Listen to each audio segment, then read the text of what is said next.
Right guys, Mark Crossfield here, Golf Swing Weekly Fix Time with Golf WRX, and this week I'm talking about early extension.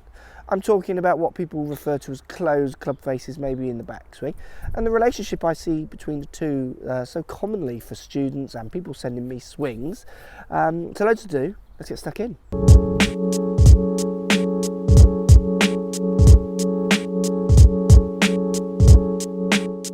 Right guys, I see a common pattern with students, and I also see it with people sending me swings, like you're going to see from these swings here that people send me through a golf app that I've got where they can send me their swing for me to try and check out and do a video on. I see this pattern weekly from people. Look, so I'm going to hit two shots. I'm going to hit my regular golf shot.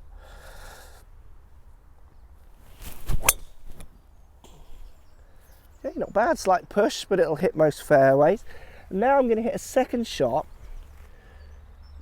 where I adjust my grip, but I'm still going to try and hit target. Now what's going to happen is my delivery is going to become quite different, built around this hold. And I've hit target, almost straighter than the first one. So I've hit two shots. First one with my standard grip, which is pretty kind of textbookish if you like. I see 2 to 3 knuckles on my left hand. Right hand sits in a position where the V sits between my thumb, my shoulder, and my chin. So if you drew a straight line up, kind of somewhere in the middle. Second hold, I put my right hand a lot more in the palm. So the club through the palm of my right hand, wrap the fingers around and got the club buried underneath the club. Now what this does is it makes me feel like I'm going to turn the club to the left. So to try and hit target, what I do through impact is I start pushing my hips forward, early extend as people call it, raising my handle, pushing my hands forward to try and get my face to relate somewhere to my path so I don't get massive curvature or big blocks or big hooks. Now I find that second wave really hard to control, control on strike, certainly hard to get any distance on as well. For me it feels very unnatural, but for lots of people sending swings and students, that is the way they're choosing to play. Now the big confusion I see with students is they're often videoing their swing and looking at what they call this early extension. So if you put a line, say on my backside here, as I come to hit the ball I thrust forwards, they're looking at that as a fault, where whenever I see early extension in a golf swing, I'm looking for the reason why that player thinks that's a way of hitting the ball.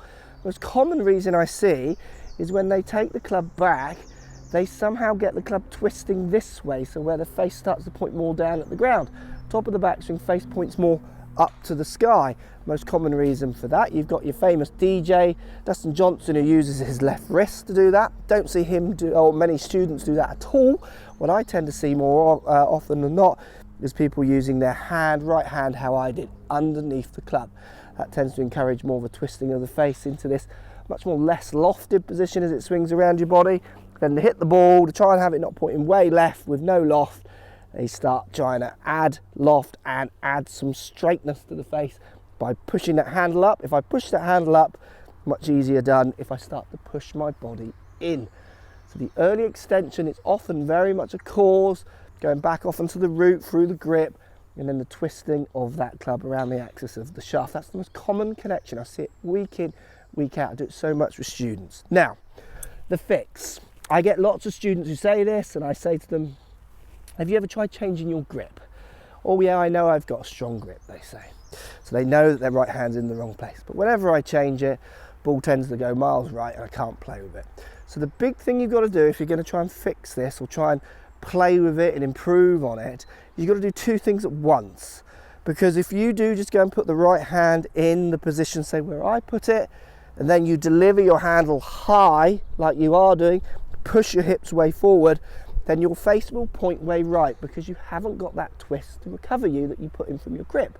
So if you've got that twist out of your grip, so if we go through a little grip checkpoint on the right hand, much more through the fingers, so going through the middle of my fingers, then wrapping the palm, much more on top is the feeling I get. Thumb and first finger V'ing up between, say, chin and shoulder, rather than so much in the fist and around. So if you get that right hand in that position, which will feel really strange for you, the next thing you must do, if you're going to hit shots this way, is you must feel that you're delivering the head of the club much more level with the handle. flicking almost forward of the handle and in around to the left. It's going to make you feel like you're hitting the ball much more this way rather than this way, which is a common issue I see among golfers. If you want to work on your early extension, you want to try and get your hips not pushing forward so much, often it resorts back to a grip and a twist that makes you want to do that. Just trying to fix that thrusting forward action probably isn't going to help you at all. Let me know how you get on with that.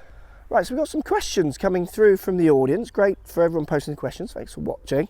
What if you early extend? This is from Carter. What if you early extend, but you still produce good strikes? I've seen lots of golfers do this and have very effective swings, even down to scratch golfers. Now, I totally agree with you. This would only be an idea if you are looking to improve an aspect of your game. And I totally agree with you. I've played with world-class golfers who have early extended and presented the handle high, and I would never go about fixing them unless they were talking about maybe misstriking or hitting a certain shape where I thought a slightly different delivery might help them. So absolutely, very good question. I wouldn't change it at all. It's for people who are struggling. Some people work it out to do it this way, right hand underneath, early extend, raise the handle to start controlling the face, and you see they can't balance all the maths, if you like, all the conundrums of coordinating that movement, and then just giving them a different idea seems to make the movement a lot more simple for them. And then you can see absolutely this person needs to carry on. Equally, I've tried it with students and you just think this isn't going to work. You're going to have to work. I'm going to have to work within that grip, give them some ideas about how to deliver the handle hips in a way that makes them a little bit more consistent within the parameters of what they've bought. So yeah, very good point. It's not a change for changing's sake. It has to make you better for you to want to change it. Right, we've got another question here from Hill. Hopefully I'm giving that some justice. Hi Mark, does hitting the ball from the heel of the club cause a slice? I found out recently I've been hitting all my clubs out, at the heel, and usually my bad shots are really bad slices. Good question. There's a thing called gear effect. So if you do hit the ball, say next side of the effective sweet spot, it can add some gearing of the ball, so it'll turn it to the right, it'll tilt the spin axis to turn the ball to the right. You can equally hit it at the heel and get it hooking. It's not a given on every shot, but the general rule is that way. So yes, you could be slicing because you're heeling it, so do some drills on improving strike. I see a big reason for people heeling it. Going back to today's session, right hand underneath, pushing hips forward, handle high, makes it very hard to line up effective CGs, often hitting the heel side. When I go to the drill that I've talked about, right hand more on top and feeling like you're flicking that club to catch up with your hands or even forwards, the strike often improves in its own right. So I would certainly monitor your strike in relationship to your curvature, and see if you do start catching it on a different part of the face, if it's face to path issues, if that curvature is still there, and if it goes because you start catching it in different parts of the face because hopefully maybe you aren't extending up to it so much maybe, then that's a good thing and work with it. The best thing for you is to always, like I say for so many, measure that strike and then work back towards that question almost. Should help. Thanks for the questions. Hope that helps. Post comments down below as always, everyone. Thanks for watching. Golf Swing Weekly Fix every Tuesday, 8:30. Get involved, get your questions across. If you're on Twitter, you can use hashtag AskAGG or go on my Facebook page as well. I'll be posting questions relative to each shoot that I do. So get your questions in and get involved. Thanks for watching. Follow me on Twitter, Facebook, Instagram, Snapchat, Periscope, all the normal social places. Also, come and visit my new website, markcrossfieldgolf.com. See you over there.